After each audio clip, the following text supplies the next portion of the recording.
Good morning, psych students. Welcome back. Hope you had a good spring break. Uh, you know, as good as it could possibly be on quarantine. Hopefully, everybody's staying safe and staying healthy. I hope your families are doing well.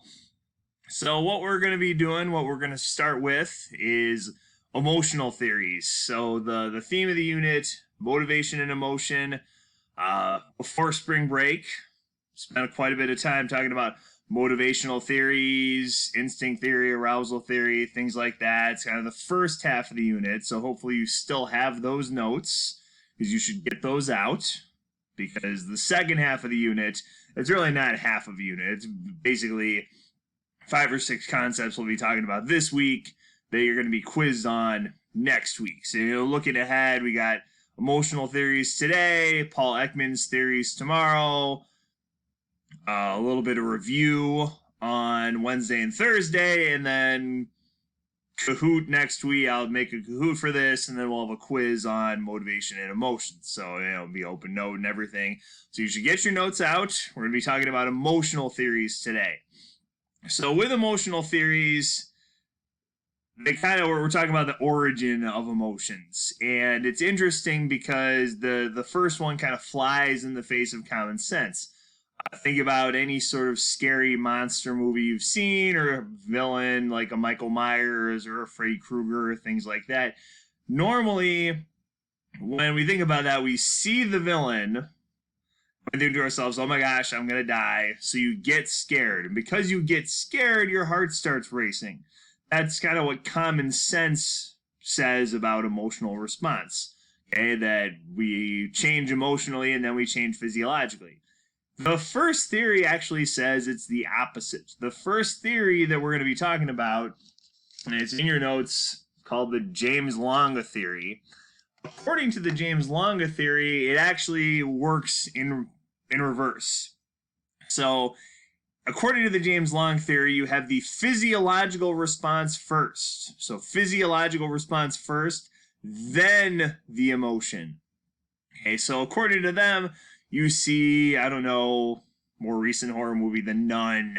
Okay, you see the scary nun. Your heart races, pitter pat, pitter pat, pitter pat. Then you feel afraid.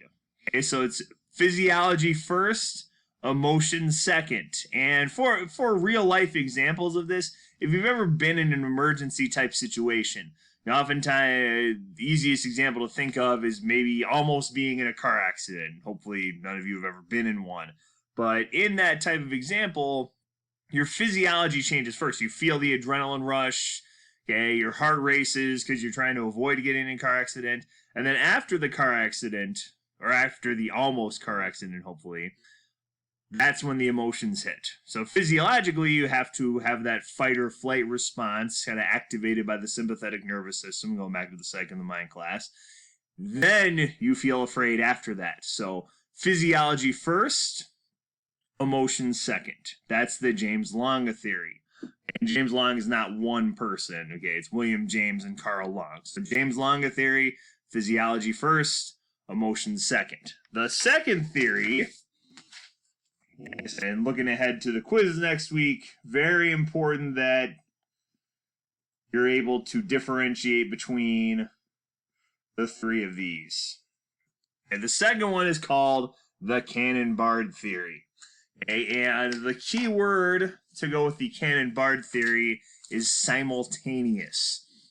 Now, Walter Cannon, the things that these people do for science, just amazing sometimes. Walter Cannon wanted to see if stomach contractions occurred at the same time a person felt hungry, which you guys know, common sense says, yeah, of course, duh. Why would anyone need science? Well, Walter Cannon decided, and I'm still not sure of the specifics, how he was able to do this. He ate partially inflated balloons. So he swallowed partially inflated balloons so that they would be in his stomach and that he would be able to feel the stomach contractions a little more intensely. And he wanted to see if that too meant he was hungry, which it did. Okay, so the Cannon-Bard theory, so the James Lange theory, physiology first, emotion second. The Cannon-Bard theory, physiology and emotions happen simultaneously. So your stomach growls and you feel hungry. Notice that difference there. James Long theory, your heart races, then you feel afraid. Okay? With Ken and Bart, it's your heart races and you feel afraid. Okay, so it's not first and the second, it's simultaneously. So you look for keywords like at the same time or simultaneously, and that's how you differentiate Cannon-Bard theory from the James Longa theory. The Cannon-Bard theory says, you see Michael Myers, let's say you see a bear, your heart races, and you feel afraid or anxious at the same time. Okay, or your armpits start sweating, and you feel excited at the same time, and you feel nervous at the same time. So that's Cannon-Bard theory. Words like simultaneously, at the same time.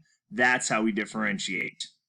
The last theory, okay, so following along with your notes at home, hopefully, it's called the two-factor theory.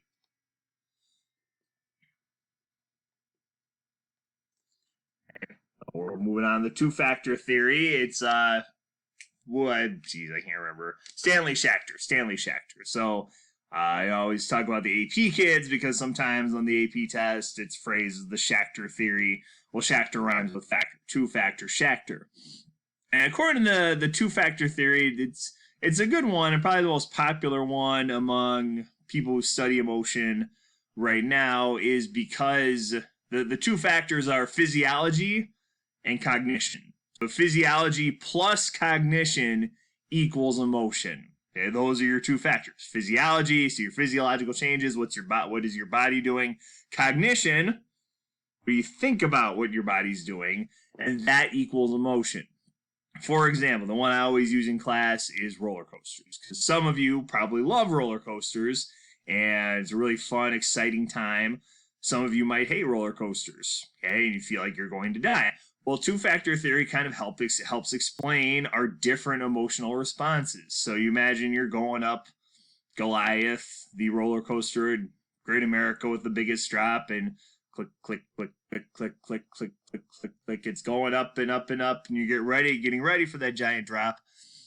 Maybe Hannah, her heart is racing, okay, and she's like, oh my gosh, this is so fun. This is the best time.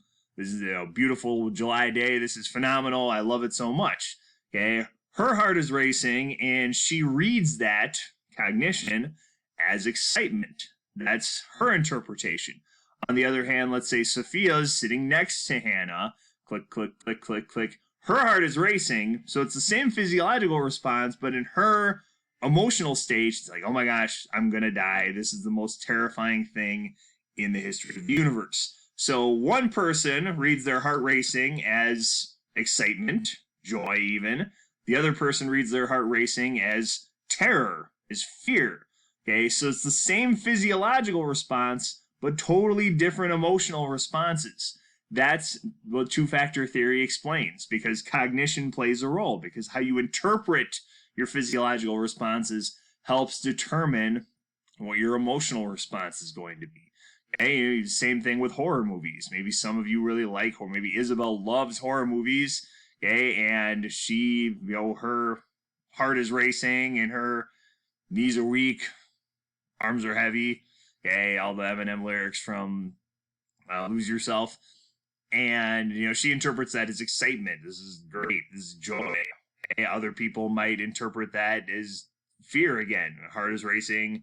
Okay, eyes are watering, it's because I'm terrified. That sort of thing. So two-factor theory does a good job explaining why we can sometimes have different emotional responses to the same stimulus. Okay, so physiology changes and cognition changes. So again, you think about, okay, what am I feeling right now?